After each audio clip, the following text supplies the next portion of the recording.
जय श्री कृष्णा। राधे राधे भक्तों, आप सभी भक्तजनों का हमारे YouTube चैनल कृष्णा दासी पर स्वागत है। हम आशा करते हैं आप सभी भक्तजन स्वस्थ और मंगलमय होंगे और लड्डू गोपाल जी की सेवा का भरपूर आनंद ले रहे होंगे और उनका आशीर्वाद भी आप पर अपरंपार बरस रहा होगा। तो ये मिलिए हमारे लाला से, जो कि देखिए कितने प्यारे लग रहे हैं, इनको किसी की नज़र ना लगे। तो फ्रेंड्स, आज हम इस विषय में बात करेंगे कि लड्डू गोपाल जी की सेवा ऐसी कभी भी नहीं करनी चाहिए। किस प्रकार की सेवा है जो हमें गोपाल जी की हमें कभी भी नहीं करनी चाहिए। तो वीडियो आप एंड तक ज़रूर देखिएगा। तो फ्रेंड्स देखिए, हर घर में गोपाल जी हैं और गोपाल जी की सेवा भी हर घर में ही होती है। लेकिन आपसे मैं एक बात कहना चाहूँगी, गोपाल जी को अगर आप घर में जैसे कि ला रहे हैं, तो अगर आप उनकी सेवा कर सकें हृदय से तो ही आप गोपाल जी को लाएं, वरना गोपाल जी को घर में ना लाएं। किसी की देखा देखी गोपाल जी को बिल्कुल भी ना लाएं कि उसने गोपाल की सेवा की, उसकी फैक्ट्री चल गई, उसने लिया गोपाल जी को, उसके घर में पुत्र पैदा हो गया। देखो, उस घर में गोपाल जी की सेवा होती है, उसका बिजनेस इतना चल रहा है, तो उसके घर में जो है पैसा आ गया, गाड़ी आ गई, उसने लिया गोपाल जी को तो उनकी कोठी बन गई। ये भाव आप अपने भीतर बिल्कुल भी ना रखें। देखो, मैंने काफ़ी सारी कथाएं सुनी है व्यासपीठ से भी, तो वहाँ सुनने को मिलता है, वहाँ ये हो गया, हमसे ये गलती हो गई, फिर ऐसा हो गया, ऐसा करें वैसा करें। ऐसी सेवा भूल कर भी ना करें गोपाल जी की, जिससे गोपाल जी को कष्ट हो। लेकिन जिस घर में गोपाल जी की आरती ढंग से नहीं होती, वहाँ लक्ष्मी भी जो है जहाँ गोपाल जी की ढंग से पूजा पाठ नहीं होती, वहाँ जो है लक्ष्मी माता भी कभी भी वास जो है नहीं करती। माँ लक्ष्मी जो है रुष्ट होकर चली जाती हैं, आपको श्रीहीन बना जाती हैं, आपको दर दर का जो है कर्जाई बना देती हैं। यानी माता लक्ष्मी को ठाकुर जी को जो सेवा उनकी ना कर सके स्थान ठाकुर जी को पसंद नहीं है। ठाकुर जी को तो आपको गोपाल जी को ऐसी सेवा नहीं करनी चाहिए। आप गोपाल जी ले आए किसी की कहा कही, अब गोपाल जी जो है आ गए हैं, पहले तो आपने गोपाल जी को खूब अच्छी तरह से पूछा, जो है मतलब तीसरे दिन आपने जो है गोपाल जी से बोर हो गए। आपने सोचा मेरी ज़िंदगी में कोई चमत्कार नहीं हो रहा है, आपने गोपाल जी लिए, घर के किसी भी कोने में रख दिए, ट्रॉली में रख दिए, टीवी के नीचे रख दिए, गोपाल जी को ऐसे ही रख देते हैं और गोपाल जी जो हैं बेचारे वहाँ बैठे हुए हैं, आप अपने जो है जीवन में मस्त हैं।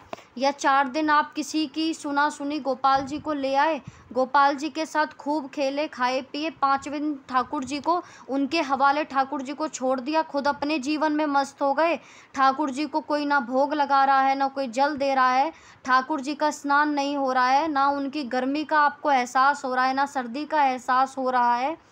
तो ऐसी सेवा से तो क्या ही लाभ होगा, आप मुझे ये बताइए। आप किसी की कहा कही बिल्कुल भी गोपाल जी ना लेकर आए।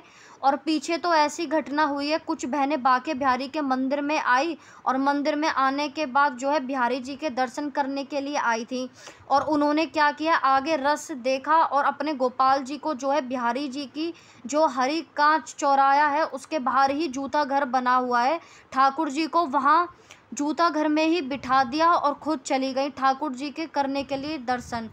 तो ऐसे दर्शन का क्या ही लाभ होगा या क्या ही लाभ मिलेगा।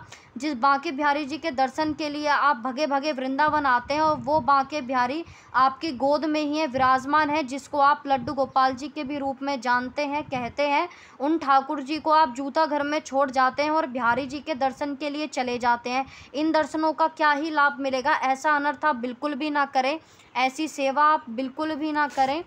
आप ठाकुर जी को जो है उनको प्रेम जो वो जो है प्रेम के भूखे हैं, भाव के भूखे हैं। आप गोपाल जी को जो है घर में ना लाएं, ऐसी सेवा से तो बेहतर है ऐसे भाव रखोगे, ये गलत बात है। अगर आपकी गोद में एक छोटा बच्चा होता तो आप उसको जूता घर में छोड़कर चले जाते, या आपका कोई प्यारा होता आप उसको जूता घर में आप आगे चले जाते, उसको छोड़कर आप नहीं करते। तो ये भाव गोपाल जी के लिए क्यों रखते हैं। कुछ लोग घरों में भी ऐसा करते हैं, गोपाल जी को जो है एक कमरे में बैठा देते हैं, क्या करते हैं, एक छोटा सा मंदिर ले लेते हैं, उसके अंदर ठाकुर जी को बिठा देते हैं और ठाकुर जी बेचारे उस मंदिर में बैठे हैं अकेले, ना उनसे कोई बात करने वाला है, ना उनको कोई भोग देने वाला है। शाम को बस आए, उनके आगे घंटी बजा दी, मिश्री का भोग लगा दिया। तो ऐसा आप बिल्कुल भी ना करें। जो ये हमारा ठाकुर है ना जी, हमारा प्यारा है ना जी, वो आपकी मिश्रियों का भूखा नहीं है। उसको ज़रूरत नहीं है इन चीज़ों की। इतने-इतने भोग उनको लगते हैं, इतने-इतने भोग हमारे ठाकुर जी पाते हैं। सबसे बड़ी बात जो है, आप ये जानिए, आप ज्ञान की बात करें, शास्त्रों की बात करें, तो ये खुद लक्ष्मीपति हैं। इसको आपसे क्या चाहिएगा? अगर उसको चाहिए तो केवल और केवल आपका प्रेम, केवल और केवल आपका भाव। और ठाकुर जी को किसी वस्तु का भोग नहीं लगाते हैं। ठाकुर जी को केवल और केवल भोग लगाते हैं आपके भावों का। यानी ठाकुर जी की आप ऐसी सेवा बिल्कुल भी ना करें जिससे सुनकर हमारा भी हृदय दुखता है, हमारे भी मन में इतना इतना हमारा जो मन है विचलित हो जाता है। और आप भी ऐसा बिल्कुल भी ना करें। अपने जीवन को आप ऐसे अंधकार में ना रखें, कष्ट में क्यों डालते हैं आप? अगर आपको ठाकुर जी की सेवा नहीं करनी है तो आप गोपाल जी बिल्कुल भी किसी की कहा सुनी या देखा देखी बिल्कुल भी ना लाएं। ठाकुर जी की पूरी सेवा कर सकें तभी ठाकुर जी को आप लेकर आएँ, उनको विराजमान करें। जिस भी आप रूप में विराजमान करना चाहते हैं, समय पर सुलाएं, समय पर उठाएं, समय पर भोग दें, ठाकुर जी को स्नान कराएं। ठाकुर जी जो है कुछ देर उनसे बैठ के बातें करें। ऐसा ठाकुर जी के साथ व्यवहार कर सकें तो ही ठाकुर जी को घर में लाएं, वरना ना लाएं। तो आशा करती हूँ आपको ये छोटी सी जानकारी अच्छी लगी होगी। लाइक शेयर कमेंट करके मुझे ज़रूर बताइएगा कि आपको ये जानकारी कैसी लगी, और आपको पता लग गया होगा कि हमें ठाकुर जी की किस प्रकार की सेवा करनी चाहिए। तो आगे फिर मिलेंगे एक नई वीडियो के साथ। तब तक के लिए जय श्री कृष्णा, राधे राधे।